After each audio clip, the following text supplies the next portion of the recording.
Best Kannada singer അടുത്ത category വിളിക്കുന്നത്. അപ്പം ഞാൻ അവിടെ ഇരിപ്പുണ്ട്. അപ്പോൾ ഇതാ പറഞ്ഞാൽ ഇത് നമുക്കറിയാമല്ലോ സോനു നിഗമാണ് എന്തായാലും. അപ്പോൾ കാറ്റഗറി ഹരി, എൻ്റെ പേര് കാറ്റഗറിക്കകത്ത് എനിക്ക് ഓൾറെഡി എനിക്ക് അവാർഡ് കിട്ടിയില്ല, വിളിച്ച് പറഞ്ഞല്ലോ അവർ തന്നെനിക്ക് അവാർഡും കിട്ടി, ഞാൻ ഇരിക്കല്ലേ.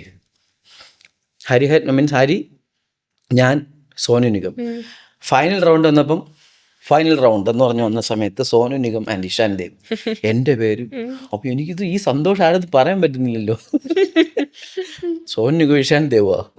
ആദ്യത്തെ കാറ്റഗറി സ്പ്ലിറ്റായിട്ട് 2 പേര് വരുന്നു. അത് കഴിഞ്ഞിട്ട് best singer goes to Ishan Dev എന്ന് പറഞ്ഞ ഒരു അടി.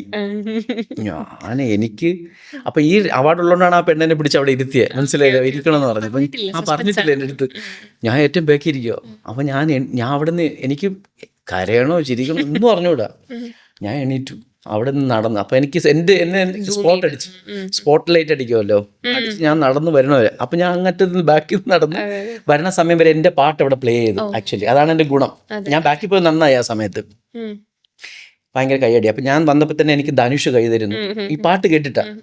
ഞാൻ കയറി, അപ്പം എനിക്ക് ശിലോപലകൻ കൈ കിട്ടി, ലേഡി കൈ കിട്ടി.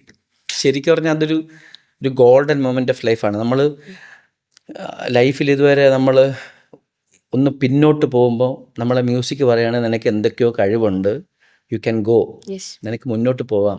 അപ്പം ഞാൻ മുന്നോട്ട് എടുക്കുമ്പോൾ ഒരു ചവിട്ട എൻ്റെ ബാക്കിൽ നിന്ന് ഈ അവാർഡ്. അല്ലാതെ ഞാൻ എന്നെ സെലിബ്രേറ്റ് ചെയ്യുന്ന സ്ഥലം തന്നെയാണ്. അറ്റ് ദ സെയിം ടൈം എന്നെ തിരിച്ചറിയാൻ എൻ്റെ മ്യൂസിക് എനിക്ക് തന്നൊരു പോയിൻ്റായിട്ടാണ് ഞാൻ കാണുന്നത്. അപ്പോൾ എനിക്ക് എൻ്റെ ഏറ്റവും വലിയൊരു അച്ചീവ്മെൻറ്റുകളിൽ ഒരെണ്ണമാണത്.